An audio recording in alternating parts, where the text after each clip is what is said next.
security operatives from the Department of State Services and the Nigerian Police Force have sealed the offices of the Lagos State House of Assembly Speaker Mojisola Meranda and her deputy and the clerk. The action, which took place on Monday morning, has led to a significant security presence around the Assembly complex in Alausa Ikeja, with at least 10 police vans stationed at the gate and armed personnel conducting thorough checks on individuals in the vicinity. Lawmakers are currently gathered outside the Assembly chamber as the scheduled plenary session has yet to commence.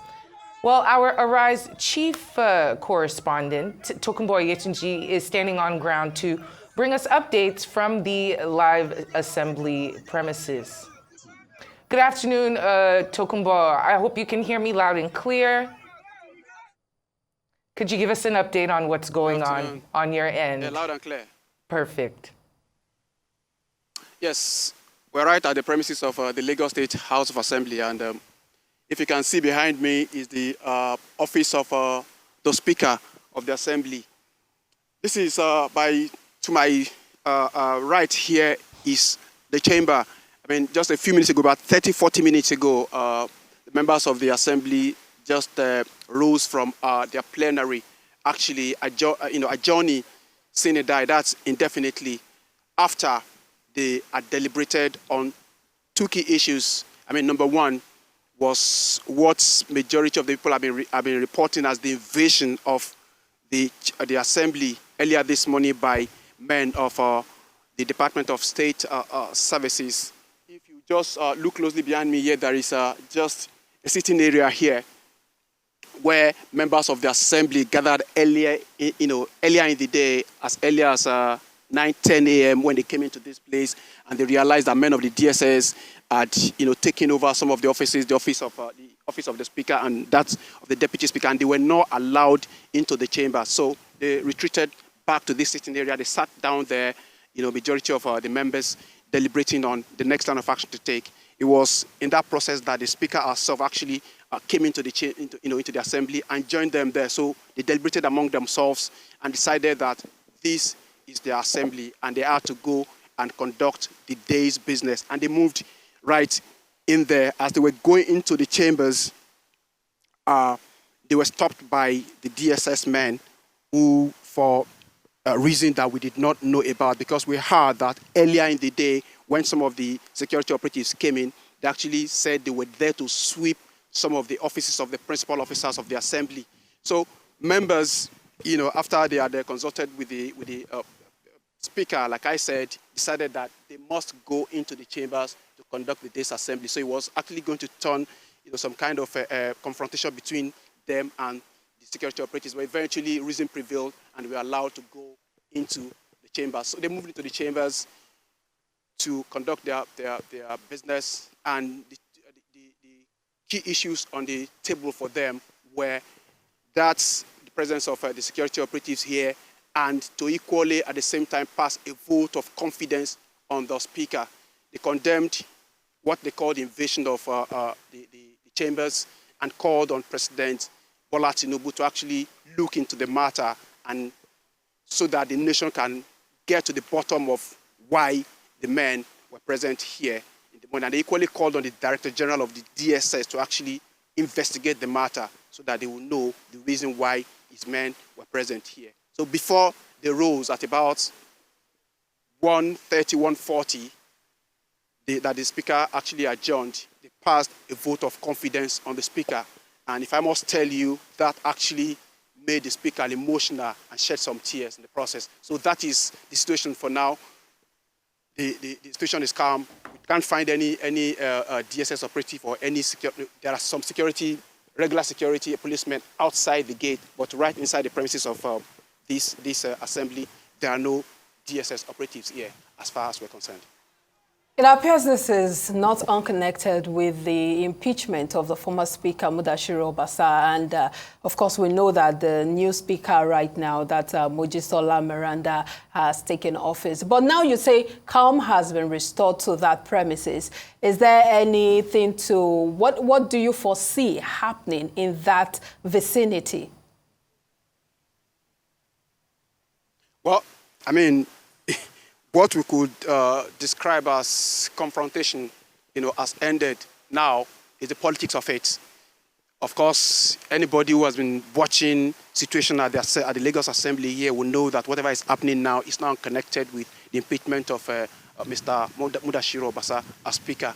But now, I think what's going to happen, there is going to be more, excuse me, please. Sorry. There is going to be more consultation, there is going to be more engagement, and there will be more politics because the only thing that is actually most applicable here will be political solution, and that is what I'm sure the members of the House and even the members and the leadership of the APC, both at the state level and at the national level, which include President Bola Tinubu, will equally be engaging them more to actually see that this does not snowball into a crisis that we're unable to manage. Well, this is just another crisis that President Tinubu has on his docket. Quite shocking and surprising. What do you think, in your expert opinion, how do you think this will play out?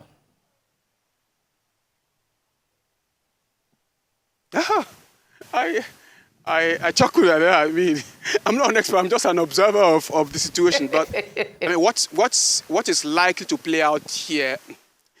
What is likely to play out here is that everybody will sit round the table to actually discuss how this is going to be managed. Like I said, politically, because Lagos cannot afford any political crises, from the assembly here, because anything that happens here has a way of, spreading down to the executive and other arms of, governance will suffer. We can't afford that we can't afford to let that to happen in Lagos, Nigeria's commercial nerve center. And I'm sure President Tinubu and other stakeholders in the APC know better, and they will find a way to actually manage that. I don't know if the Speaker, Mrs. Miranda, will remain the Speaker, but if what our colleagues here said here today is anything to go by, then she still remains the Speaker of this Assembly. We have unconfirmed reports that higher authorities actually want her to send in a resignation. We can't confirm that yet, but I'm sure whatever be the case, a political solution will still be the best at the end of the day. And this must not just be allowed to become a bigger crisis.